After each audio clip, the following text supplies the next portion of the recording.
What'd you say, baby? You've been waiting patiently? For what? I've been dancing everywhere, but you want to make sure I get you. Oh, you pay more money than the other people? Okay. What kind of privilege you got that I got to stop finding her love? She just threw the at me. Can I catch it? God damn. It's still in the air, just floating. It's like, excuse me. She literally just slapped your out there. She's like, psh. But what's your name? Jamie Lynn? Okay, Jamie Lynn, nice to meet you. Do you have white people and black people hair?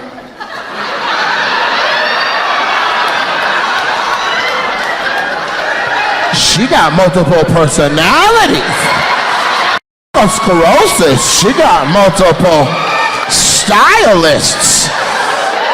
Yeah, you look like Keisha and Katie.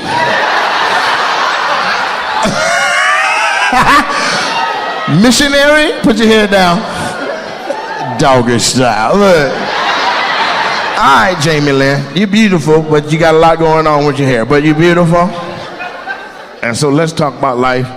The reason I'm doing this is because it's going to be easy to get you somebody. You had women, it's not going to be a problem. Okay, she need help. You got money, Jamie Lynn? Money. What do you do for a living? You're retired. Okay, what did you used to do? State of Illinois what? 34 years. For 34 years? Department of Mental Health? Ooh. Ooh. I was just kidding when I said the thing about the multiple personality. That was just a joke. She'd be like, it's too late. Both of us gonna be at the car tonight to stab you in your fat ass. Me and me. We gonna be outside.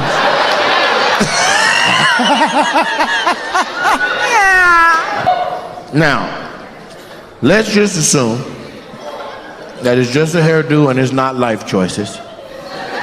Okay? I think you're an attractive woman. And how young are you? 58. Well, you damn sure look good for 58. You're welcome. You're welcome. Especially when you put your head down. When you put your head down, you look 28. Put your head up, you look like you've been at the DMV, you don't want to work there no more. You know how to cook? Okay. What kind of man you want? 2 questions. You have 2 questions for me before you answer mine? Okay. This for show crazy. I done came over here. She's like, I have a question and I have a question. Why do you have 2 questions? Okay, usually it's just 2 chains, but questions will work. Let's get the first one out. Or can I hear them both in the same breath? Okay, ready, go. What am I doing for the rest of my life? Okay, living. And the second one was what? Will I marry you? That's why she did that to you. She be like, she about to take my husband and my husband. She didn't want to do that. She's like, I'm not gonna do that. I'm just gonna let the mom. I'm just say so. Yeah, no. But somebody will. Plus, you gotta treat me better than that. You gonna ask me? You gotta be on your knee with a fat ass rock. I'm a lady. They got just asking me all willy-nilly out loud and shit. You know what I'm saying? Even like if you got your heart set on me, trust me, it's brothers built like me all over the country. It's a gang that used to be phenomenal athletes and blew their knee out and had to figure out something. Matter of fact, it's a right there built like me. We didn't even have to go that far. Look, he looked like me and Shouty combined. What my name is, head ass. Show him. Tell me he ain't built like I'm built. Go down. Look, that's how my stomach is. If you like this, you'll love that. How old are you? He 50. You like brown boys? Leave him outside. The longer he out there, the browner he gonna get.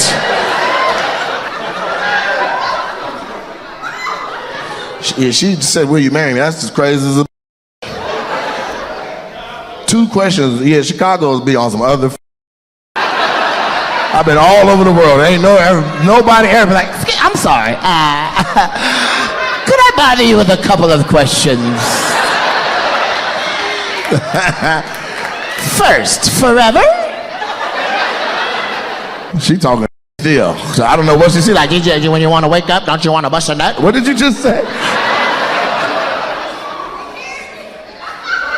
Did I wake up this morning thinking somebody was going to ask me to marry me? No. I woke up this morning like, I got to catch this goddamn plane.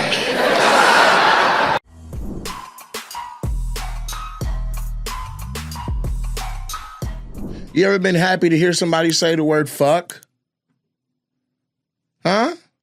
It's triggering. Have you ever heard somebody say the word fuck and it made your heart flutter? It made the hair on your arm stand up. It made goosebumps come to your hands. It made hope flood into everybody within earshot of it. I don't know if you've ever experienced that. Today I'm gonna open up a little bit of the curtain and share some stuff from my personal life, which I don't necessarily do. I think the job of a comedian is to just entertain and always be funny. And you carry your personal stuff and all that like the burdens. You carry the burdens with you, on you, and the crowd didn't pay to hear about that. But this is different. This is opinionated. This is where I can share that. This is the platform for that. So that's exactly what's going to happen. Okay? Now, real quick, I want to share my dates. And also, let me pay a bill. Today's episode is sponsored by The Roses clothing brand. The Roses is a clothing line that is a collection by myself, Nate Jackson. This top here, this jacquard happens to be The Roses. This hat happens to be The Roses. These jeans happen to be The Roses. This line will be on sale and available for purchase very soon. You got to coordinate. Now, that's enough. You can zoom in on that and see the paisley and this beautiful pattern and just know that I'm warm, I'm comfortable. I have pockets where pockets are supposed to be. This is an amazing jacquard, okay? There is also like a brown version of this. There's also pants that match the brown version of this. There's also black pants, black hoodies, black t-shirts, gray hoodies. There's a tan hoodie. The Roses coming soon. Now, for shows, I just bear with me because we're going to talk about this. We're going to talk about this, the word fuck. We have the Yakima Nation's Legends Casino in Toppenish, Washington this Friday. Harrah's in State Line, Nevada. I think that's Lake Tahoe on Saturday, March 8th. Then Corpus Christi is the following weekend, the 13th through the 15th. Then the 20th through the 22nd is Plano, Texas, a.k.a. Dallas.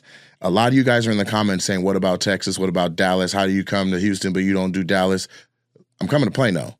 And due to my dates generally reflecting my theater dates and my Live Nation dates, there's a lot of people who are unexposed to the comedy clubs. You need to know I'm doing Denver Comedy Works. I'm doing the Miami Improv. I'm doing the Schaumburg Improv in Chicago. I'm doing the Improv in Raleigh, North Carolina. And then I am doing the Mic Drop Comedy Club in Plano, Texas. Those are the 5 comedy clubs that I have spaced into the theater tour, just because of the amount of shows we do, the rapidity, the amount of creativity that I get to flex and work on back to back to back to back, and the amount of stage time that I get right away. Like, I have to still go to the gym, and that is the gym. Now, Syracuse, New York, March 27th, Buffalo, New York, March 28th, Washington, D.C., March 30th, and we've had to add a second show. So there will be an early show in Washington, D.C. They snatched up virtually all the tickets to the show. That's at 8 o'clock, and now we've added a 5 p.m. show. Then April 4th through the 6th is Miami, Florida at the Miami Improv. April 17th, Orlando, Florida.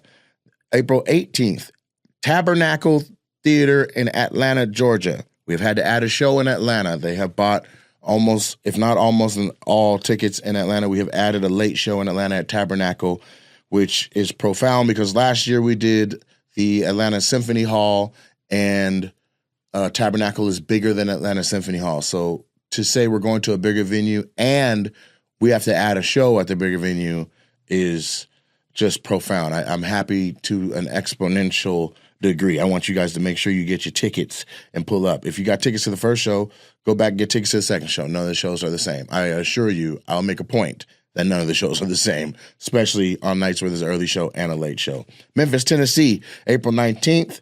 Houston NRG Arena, April 25th. St. Louis, Missouri at the Pageant Theater is on May 2nd, and we have added a late show in St. Louis. The first show at 7:30 is sold out. If not sold out, there's just like handicap seating or ADA seating remaining. So we've added a 10 o'clock show. Snatch those tickets up. The Criterion in Oklahoma City, May 3rd, May 9th, Lexington Opera House in Lexington, Kentucky. We've had to add a late show in Lexington, Kentucky on May 9th at 10 p.m. Same situation as the last or aforementioned cities with added shows. State Theater, Minneapolis, Minnesota on May 10th. May 16th, Grand Rapids, Michigan. May 17th, Detroit, Michigan. Then we do the Raleigh Improv, May 29th through the 31st. In Raleigh, North Carolina, then Charlotte, North Carolina, Boston, Massachusetts, Medford, Massachusetts, and Baltimore, Maryland are June 1st, June 5th, June 6th, and June 7th.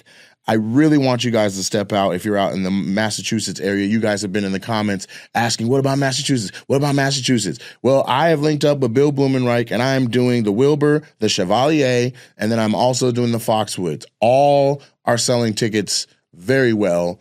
You should hop on and get your tickets. What's interesting is Boston and Medford, Massachusetts are 20 minutes away from each other, but they are different markets entirely. So Boston is moving, Medford is moving, and then Foxwoods is also going crazy.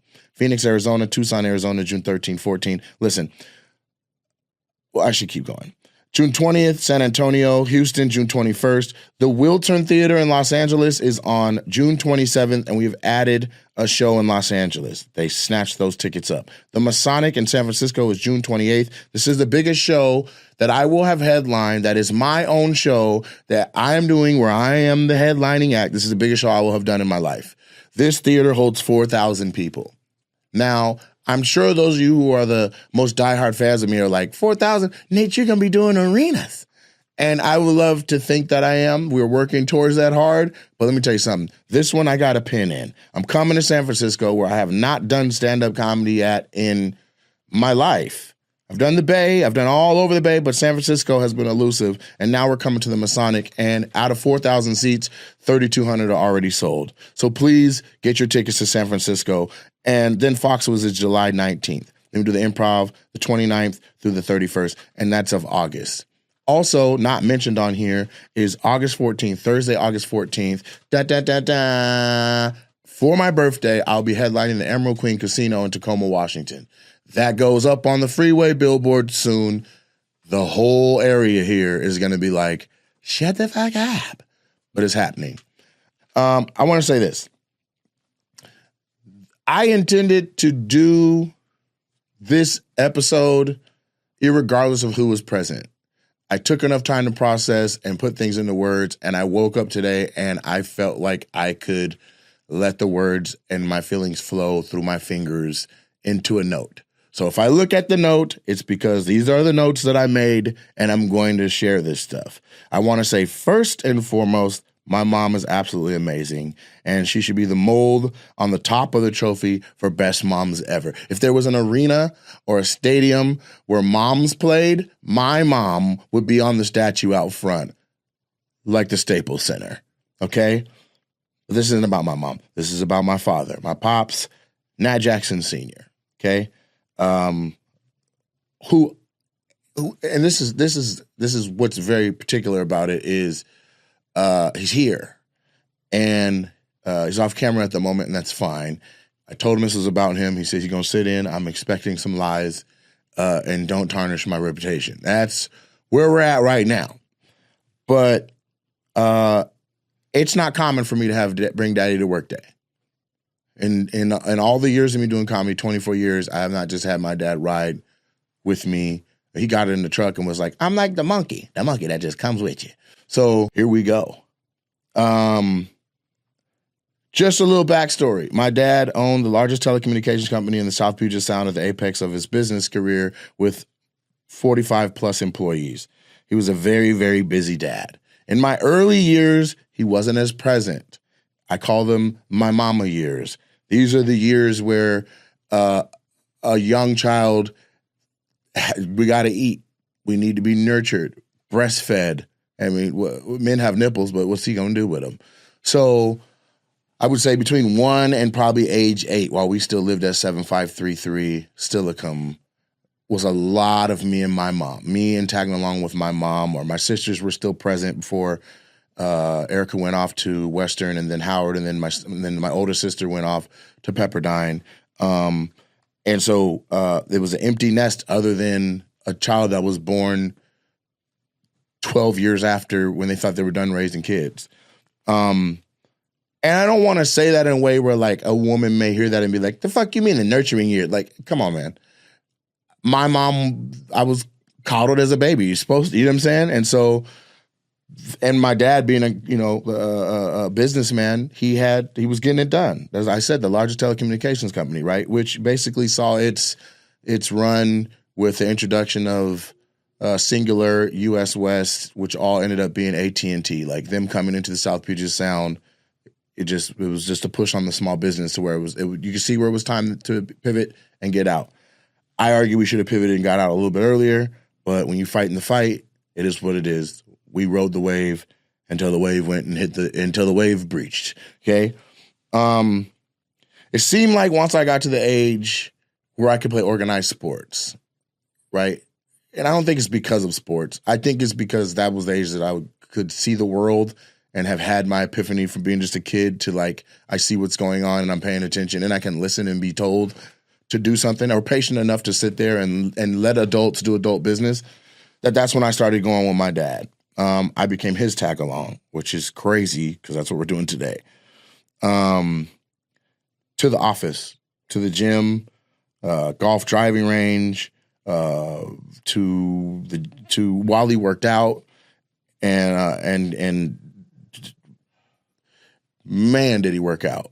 I remember as a kid, like the only reason that he would leave the office is to go jump speed rope, skip rope on the Olympia boardwalk. And he would jump for an hour plus, soaking wet in sweat with like a Walkman on, listening to jock jams. It would draw a crowd. Like there would literally be white people like, what in the fuck fight is he getting ready for? And that was just his health regime, right? Like by far the most physically healthy person that I had seen, other than as a kid, videos of Mike Tyson getting ready for fights. Literally a crowd. You understand? Like people were just buying frozen ice cream or frozen yogurt, or standing there eating yogurt out of a cup, watching my dad skip rope and just be drenched on the Olympia boardwalk. Okay, this is really a thing I saw. A hero, some would say. I say my dad's a classic man, right? Like I watched him as a kid care for his things, like putting shoe polish on his dress shoes, showing a care for the finer things, seen him take care of alligator dress shoes that you just don't see, seeing him actually do his own shoe shine, have a shoe shine set in his closet, like know the difference between a dark brown and a black and a kiwi and what rag to use and what brush. And I'm just sitting there in the way while he teaches me that stuff. How to tie a tie, how to shoot, how to hunt, how to use a chainsaw, how to drive a stick shift, how to use an axe, how to stack firewood, how to mow a lawn, accountability for doing my chores, how to recycle, how to golf, and overall just work ethic. How to choose a good woman, how to cut and smoke a cigar, right? Like these are lessons that I can attribute specifically to my dad being like, let me teach you this, son, right? Where I'm as a kid literally trying to be his shadow, trying to emulate him, trying to do it the way my daddy did it, right? He molded my sense of humor, like in regards to what's funny and not funny, what's hilarious and not hilarious. Like what he's cracking up laughing at, I'm like, that can be found funny, right? Molded my temperament, setting a standard for logic over temper. Use your brain, son. That's what you say. How to fish in both fresh water and salt water. Okay, I remember as a little kid, and this, I don't want Child Protective Services to hear this and get involved. It's late. I'm here. I survived. Okay, But I'll say this. A father and a maybe 11-year-old son have no business in a 2-person inflatable boat in the Puget Sound fishing for wild-caught salmon. Other people doing the same fishing we were doing were on real boats. We were paddling out into a current to fish for salmon that were coming off of from on the other side of the hatchery. If you know downtown Olympia, there is a bridge that separates Capitol Lake from the Puget Sound, and right there is like a salmon hatchery, like a destination for salmon to breed. You're not allowed to fish inside of the bridge to the hatchery, but on the other side of that bridge, you can fish all day long. So there's boats all along right there because it's inevitable you're going to catch some fish. Well, I don't know what got into them, but son, we going fishing today. Today turned into tonight, right? So it's an hour before sunset. Everybody else is bringing their boats in. We're getting in a paddle boat headed out. We have no anchor. We have nowhere to stop if we get caught in the current. We got a rope that's 20 feet long and it's in a coil. And on the end of that, he has tied a piece of concrete he found that was wide enough to you could grab in your hand, and it's about this long, just a heavy piece of concrete, right? And there's another one of those too, but this one's a little more, you could hold it, and it's about this long. Think like a concrete bat, okay? And that's our anchor. So we get out there and we throw this thing. I don't even think it hits the bottom, because if it hits the bottom, you should have slack in the rope. This thing is still tight, like it's just swaying in the water, right? We're fishing and we catch a fish, right? Small for a salmon, but still this big, right? Still this big as a wild-caught salmon. It's now dark. He's got on a headlight, and we're still out here fishing, right? And we get the fish in the boat, and the fish is doing what fish do. It's losing its goddamn mind trying to get back into the water, and my dad's like, hit it, right? Now, what I didn't know is when you catch a salmon, they are going to flap. You're supposed to hit it on the head to put it out of its misery, and also it'll stop moving. You're going to eat it anyway, hit it. He says, hit it. I'm like, wait, what? He's like, use that stick. Stick is the second concrete thing. I grab it, and I hit the salmon on its side. Now, fish meat is going to lose every time against concrete. I knocked a swipe of meat off the side of this fish, right? And it's still flopping. My dad said, what the hell? You knocked all the meat off of it. Give me the stick. He takes it from me, pow, hits it on the head. We were going to be done. We got to catch another fish. You knocked all the meat off. I mean, we're pulling meat off the sushi. It's coming off the end of this stick now. I didn't know you're supposed to hit it in the head. I just listened to him and he said, hit it. Okay? This is a real thing that happened. When it was time to stand up for civil rights and economic policies that were fair towards blacks, he was on the front line, working with Eddie Rye, Art Fletcher, and other leaders, and more recently, Jesse Weinberry. But as a kid at 9, 10, 11, I'd probably say all the way up to 14, I was in tow. So wherever you saw my dad, you saw me. I was with my dad, right? It wasn't out of the norm to see me in the corner of the room or in the back of the room of an Olympia Rotary meeting. And Olympia is the capital city of Washington State, right? Where he's, to this day, the only black president of the Olympia Rotary Club. I've even been to the Capitol while my dad spoke and delivered keynote speeches with eloquence. A lot of people's first experience with a powerful black orator was Dr. Martin Luther King or Obama. But for me, it was my dad at podiums delivering poignant, powerful messages without mincing any words, as I mince words trying to say it. No stuttering, no hesitation, perfect diction, which says a lot considering at one point he had a strong Southern accent being from Bonita, Louisiana. He had honed his speaking talent and ironed out the wrinkles of his accent from his upbringing. And that carried over in regular conversation with him because he never cussed.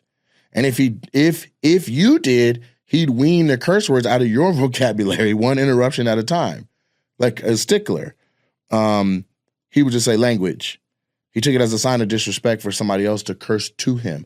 Most people would take it as a sign of disrespect if somebody cursed at you, but just in his presence, he saw as disrespect. Merely cussing while talking to him, even if it was about another person or situation, would have him interject language. You're not going to speak to me just any kind of way. Have some respect.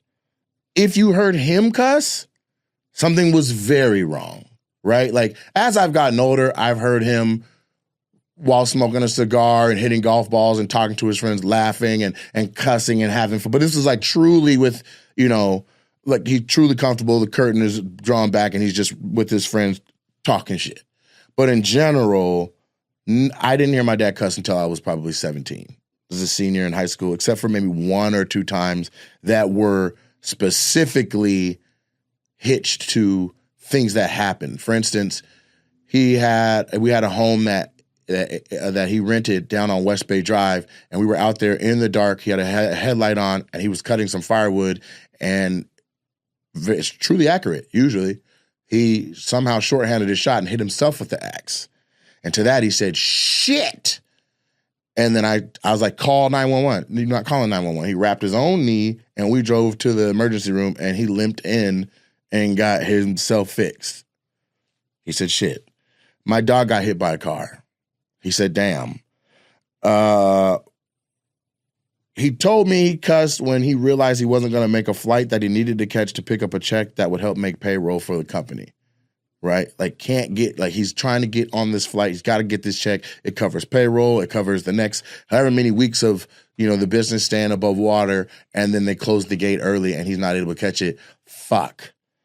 When I was hanging with some questionable new friends as a teenager and I got caught shoplifting at the Bon Marché, he said, "God damn it." So cussing was very, very rare. Okay. That's like 4 or 5 times between when I was born and when I was 17 that I heard him cuss. It was reserved for use as a reaction to only the worst and most dire and unforeseen surprise bad circumstances. And how you spoke and what you said was important to him, whether it was big or little. I still remember to this day. The other day, I was in a sunglasses store, and my friend picked up some glasses and was like, "Ooh, I like these ones." And I was like, "Don't say ones." And they're like, "Sorry?" And I said, I just did something to you that my dad did to me as a kid. Because if we would go shoe shopping or something, I'm like, "I like these ones." Don't say ones. Because ones isn't necessary to the sentence for it to make sense. It's an extra word where you're doing a double plural for no reason. It shows a lack of intelligence, right? "Ooh, I like these" will suffice if you're pointing to an item. "Ooh, I like these ones." So that was something he would correct me. Like, that's how, he was in shaping how you spoke. There's, how people say, "Oh, he's a man of very few words." He's most definitely the opposite of that. There's been times where I see his name on my phone and I don't even have 20 minutes because whatever the thing is going to take a long time. Okay. Let's see. But what I'm getting at is that he taught me manhood and what it meant to be a man of the house, not his house, but my own house. And he did it in a way that always had a tinge of morality in it. Like, he taught me lessons with the, when I'm long gone, you need to know these things. You know what I'm saying? So let's fast forward to an experience that I'll never forget. While trying to get to the Democratic National Convention in Chicago that just passed, something happened to him that altered my family's lives and probably my life forever. He didn't make it to the convention. He left home to go to it, but didn't make it past the parking lot at the airport. My sister got a call from his phone number at 5 a.m.-ish, but it wasn't him. It was another voice. It was a good Samaritan, a passerby, and the person said, "There's an older black man here. Something's wrong with him, and he's desperately pointing out this phone number." So I called it for him, and I think he needs help. My dad had a major stroke in the parking lots of SeaTac Airport. Timing is everything when somebody has a stroke, because what a stroke is, it is a lack of oxygen to the brain. And when the brain cannot get oxygen, parts of the brain die. They are not rejuvenatable. It is not like a lizard where you got hurt and your tail comes back. It's not like you cut your finger and the cut can heal. Like the rest of your body, when the brain dies, it is dead.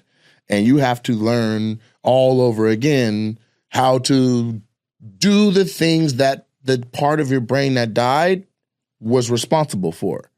For some people, that's motor skills, swallowing, talking, walking. Some people's left side could go. Some people's left side of their face will never come back up to where it was. My dad completely lost his ability to speak. When I got to the hospital to visit him, he was writing on a dry erase board, and his handwriting, stroke or not, has always been shitty. This is somebody who has decided he's going to write in cursive whether people can read it or not. I watched him read what he wrote pre-stroke and be jammed up trying to read it because he wrote it so fucked up. Like, you don't even know what you wrote? So to have a stroke and be trying to write on an eraser board was tough. But I'll say this, based on how much I've been around my father in my lifetime, I was able to understand what he was trying to say better than anybody else in the room. Faster than my mom, faster than my sisters, faster than the doctor, just based off of a glance at something or a look that he made, or, you know, because his face was still making the faces that emotional response would give, but he could not formulate his words. What we learned was he didn't lose a step physically at the time. He didn't lose anything physically due to how much he worked out on the regular. But in cognition, he could process what's going on. He could watch the news and not miss a beat. He knows what's happening. But then in trying to say a comment on what he just saw on the news, we got to get the whiteboard, right? So imagine being a person who has eloquently spoken, even keynote spoke at the Capitol, and now you can't speak at all. I'm not trying to say this in a sense where, like, I don't feel like my father is a shell of the man he was when I said everything that he taught me and everything that I saw as a child and as an adult male pre-stroke. It's not what I'm saying. What I am saying is I'm well aware that he's the exact same person and he's just trying to figure out how to talk. Okay? Lost his ability to speak, writing on a dry erase board. The speech therapist comes into the room and is talking to a family that is essentially devastated because this is our classic man, this is our hero, this is our head of home, and now he can't communicate. I'm sitting in a room with my sister who I had flown out because I was on the road, my mom, the speech therapist, my dad, I think one of my nieces, and every time he attempts to talk and fails, I see a little bit of happiness, joy, and hope leave each family member. Okay? Imagine sitting there watching the strongest person you know struggle to do a basic thing and see them struggle, and you're okay with that. You know it's a process. But to watch other people's patience fleet because they have signed up for a lifetime with it. It was tough to watch. So the speech therapist comes into the room. She explains that the way the brain categorizes different abilities, if you lose your speech, melodies, rhythms, song, that's in a different part of your brain. Curse words, different part of your brain. So we're watching my dad scribble in a way where he never wrote good in the first place, and now it's stroke writing as well. And he's hard-headed and recalcitrant and refuses to use all caps. It would give us a chance in hell. There's only 26 letters. And I have traveled the world. You know, I just went on a European tour. We were in Sofia, Bulgaria, where they made no attempt to put English on anything. And when I tell you the shapes that were on signs there made just as much sense as how my dad was writing, that's what we're talking about. We're talking about Greek letters. We're talking about, like, a chicken would look at it and be like, nigga. Like, it was bad. It wasn't even chicken scratch. Okay? And so when he's trying to tell you something and he is physically adamant about the thing, and no matter which way he tries to say it, it's not coming out. No matter which way he's trying to write it, it's not coming out. Frustration can grow in the person that's receiving that message because he's knocking your hand back and trying again to say the thing, and you don't understand him, and you're struggling to hear him. Meanwhile, you also have the emotional pull of being like, he's the one that's going through this. I should have the patience to sit while he tries to figure this out. But you have to be honest about the frustration with watching somebody just struggle. And you want to know what they're saying. Like, you just get to the point of, man, fuck it. Whatever you're trying to say isn't even that damn important. Like, the therapist is here. Let's just listen to her. She explains how the dead parts of the brain control whatever, and he can't talk, he can't write, and it's a sad moment in the room. We're depressed as a family. And then she says, song is in a different part of the brain. Mr. Jackson, can you sing? Or does he have any songs that he normally would sing? I rack my brain, and my mom's like, no. My sister's like, no. I said, no, he sings happy birthday to everybody. He calls people. He goes out of his way to take the time to sing happy birthday to people. I was like, can you sing happy birthday? Can you sing happy birthday? Doesn't sing happy birthday yet. Then just kind of glossy-eyed. I mean, he's in a hospital bed. He's got wires and cords all over him and stuff. And then she's like, well, okay, he can't sing happy birthday. Okay, back when I was in school, this is the speech therapist starting to tell a story. You know, she's like, back when I was in school, we learned that. And then he goes, happy birthday to you. Happy birthday. And she's like, that is not, oh, something's wrong. That's not how you sing happy birthday. I'm like, no. That's how he sings it. He would do the standard version. Then he'd give you some Stevie Wonder version, and then he just does this own like Black Frank Sinatra version, and so he's able to sing. My mom said, I'll be damned. Right? Like, we went from like, oh my God, he can't speak, he can't talk, he can't do, we'll never be able to communicate with the man of our house, our provider, to him singing, and it broke the tension in the room. It was it was like a window got kicked open and only hope came in. Like, we have a baseline. Now we can get better from here, right? She just told us singing is in one category, cussing's in another one. I'm like, I said, can you cuss? She says, can you cuss? And he like, nah, I can't cuss. And then he looked at me.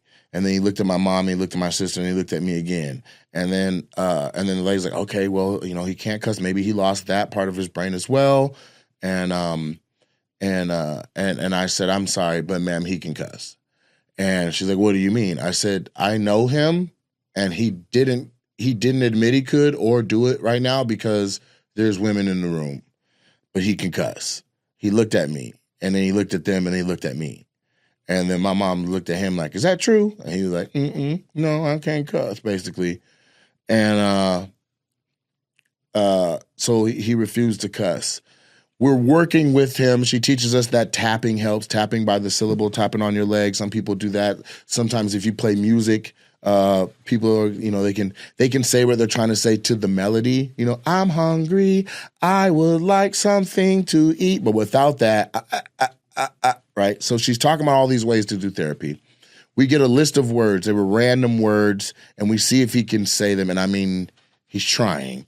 And it's a random list. The list has nothing to do with anything in particular other than you have to form your mouth differently to say these particular words. Like, it's a challenge to see if they can form S's, T's, and H's, SH, like the harder combination letter sounds of the American language. B, D, E, G, those all got the same E sound to them, but there's a different way you have to hold your mouth to get it to sound like the right letter. And so this page was for that. Giant, triple space, big, bold words, things like barbecue, right? And I'm watching him go, Barb. And they're like, not yet. Baku.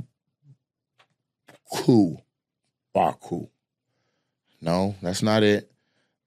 Barbuku. Yay! Everybody says yay. I'm like, that ain't it either. If he gonna get it right, you gotta hold him to the fire. I'm not moving to the next word until I hear barbecue. Barbecue. Barbecue. Nope. Barbecue. Almost. Barbecue. Yes. Okay, next word. Huckleberry.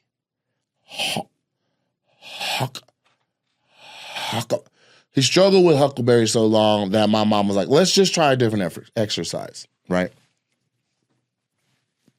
He's hard-headed. He don't want to move on yet.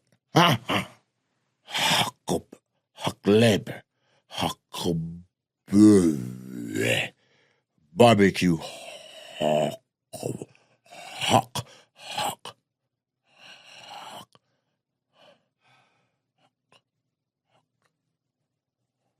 He's tired. The exercise is too much for his brain. It's time to take a nap. You gotta go in and out. Gotta let the brain rest. And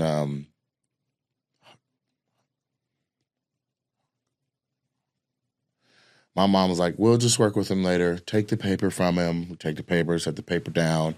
And we realized, like, okay, our dad's going to be in and out of, needing rest, not needing rest. Like, he just had a stroke within 48 hours. And it's a blessing that he can speak, move, do anything.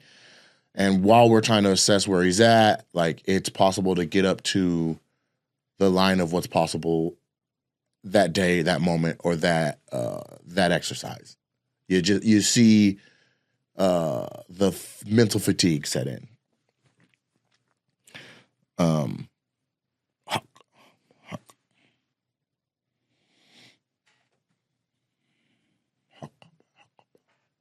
So we had hope with Happy Birthday. We had hope with barbecue, but I was really pushing him.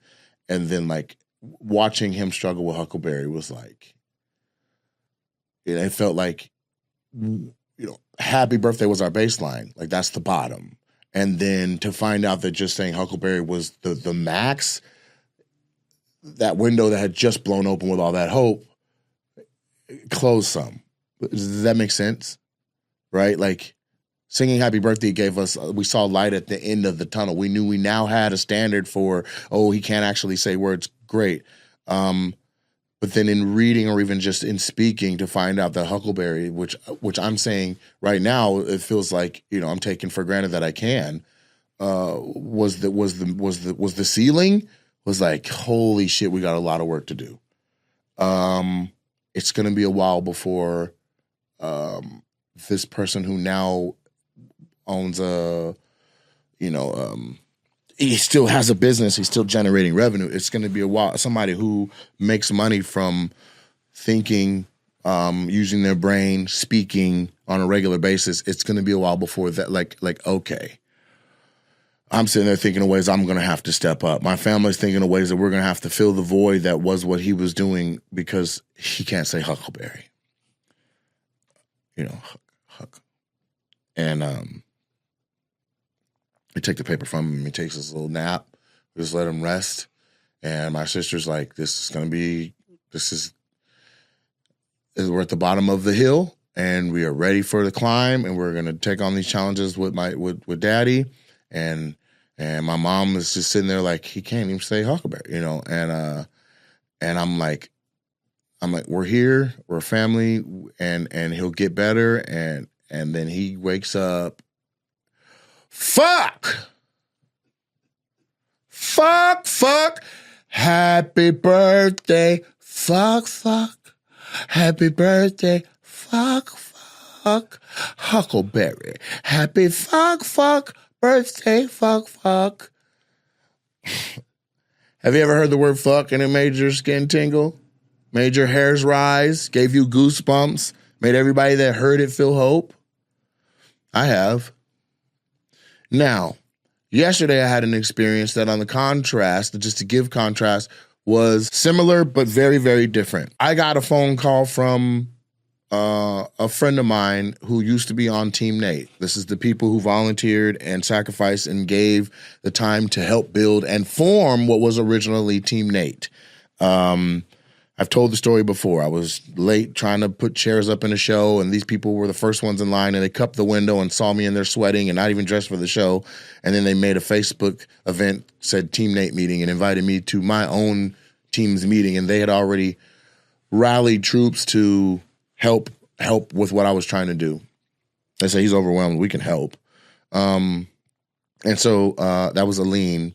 And Aline called and she said, I don't know if you know what's happening with Alyssa, but she went down to Portland to visit her friend, and she had a stroke. And she's in the hospital, and she is, this happened on Sunday. Monday, she was responsive.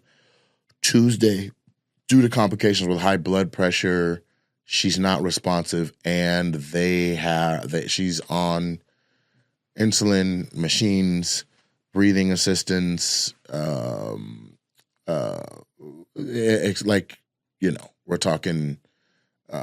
When I came in to see my dad, he was passing all of his physical tests with flying colors. Like, they grab your leg and lift it and then make you kick or push or whatever. He was doing all of that.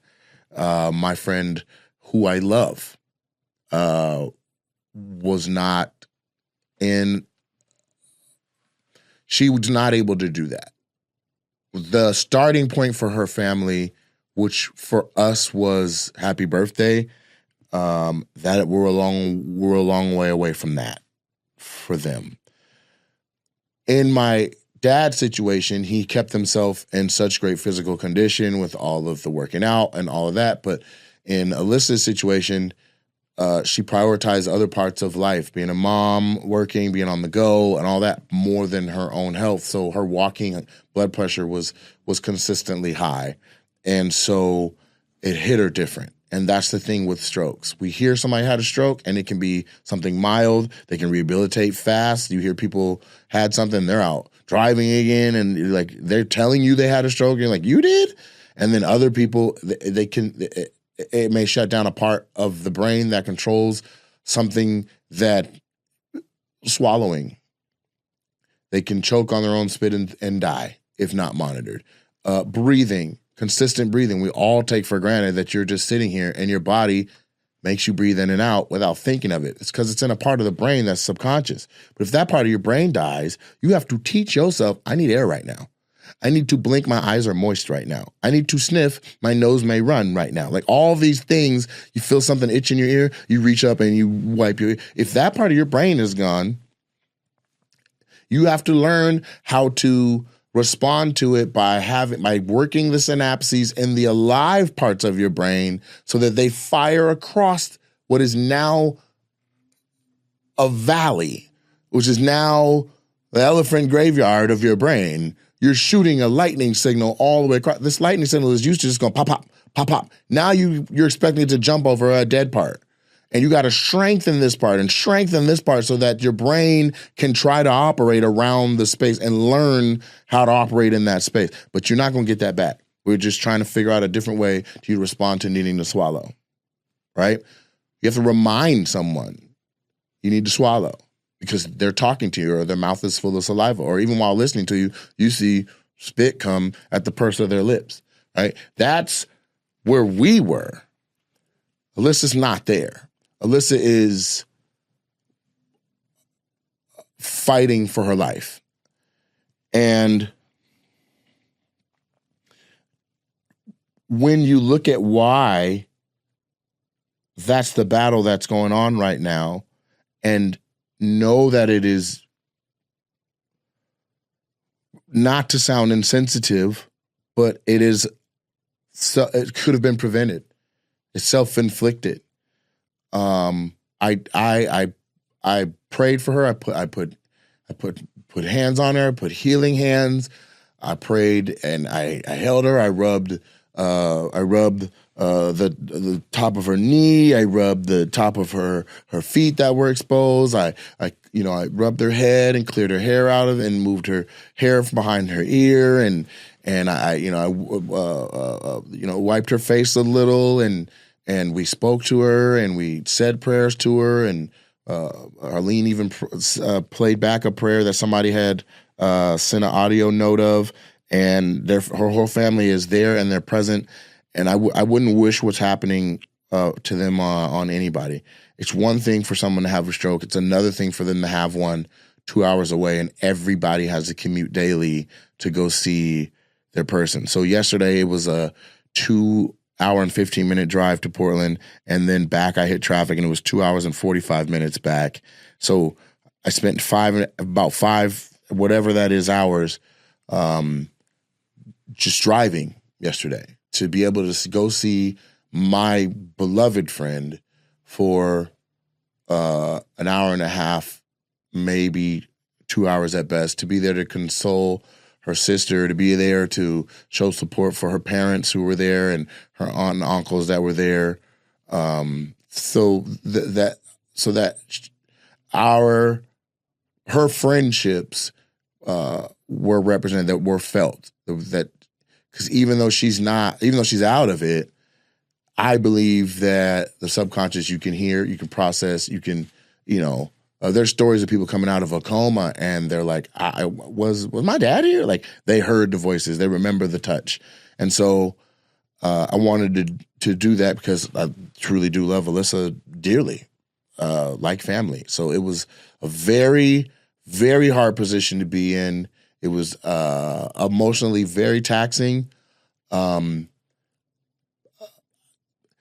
Walking in the hotel room and seeing my dad laid up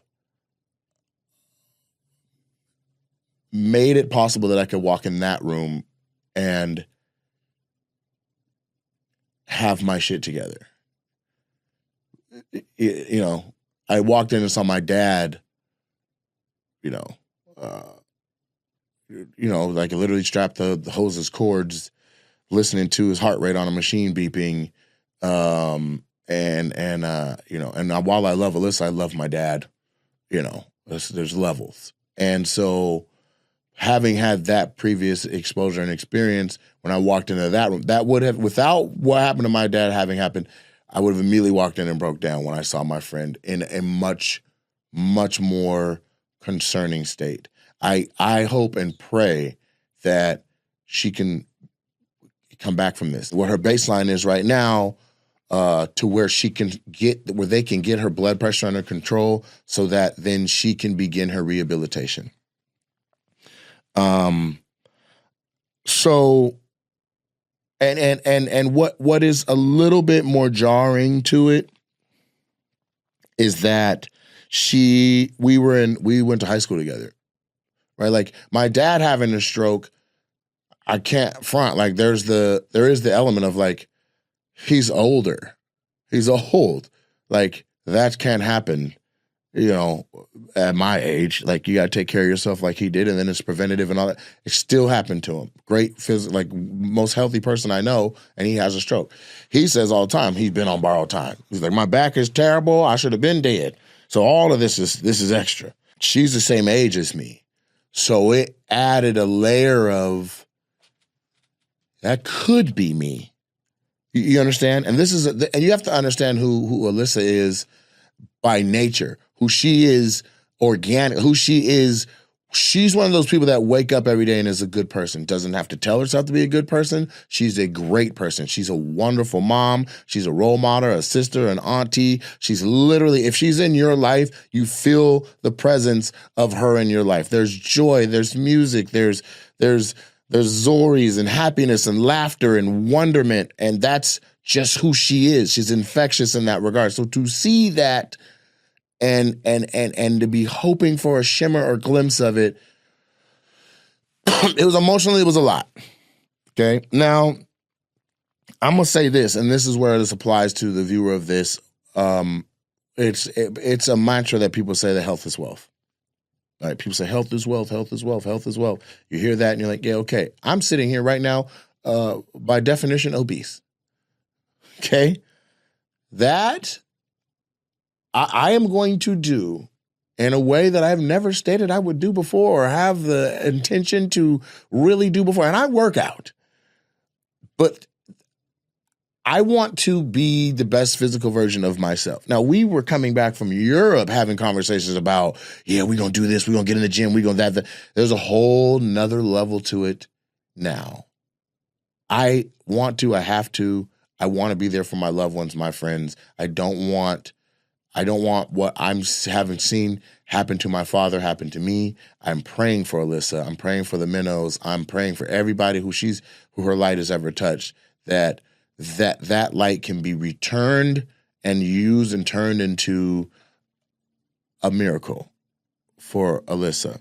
If you're the type of person that prays, I want you to add something to your prayers about Alyssa, and I think that it matters. The Bible says when two or more are gathered, and so this would bring a sizable audience of prayer warriors to her cause, of living angels sending messages, filling up the prayer lines and asking and hoping that we can cover her in a veil of health and wellness and healing and recovery. I really hope we can get the world is a better place with Alyssa in it. And so the lesson I've learned from it, amongst a lot of other lessons and what I'll still be processing, is a lot. But what I will say is I want to be in the best physical condition that I possibly can. So we're going to do exactly that.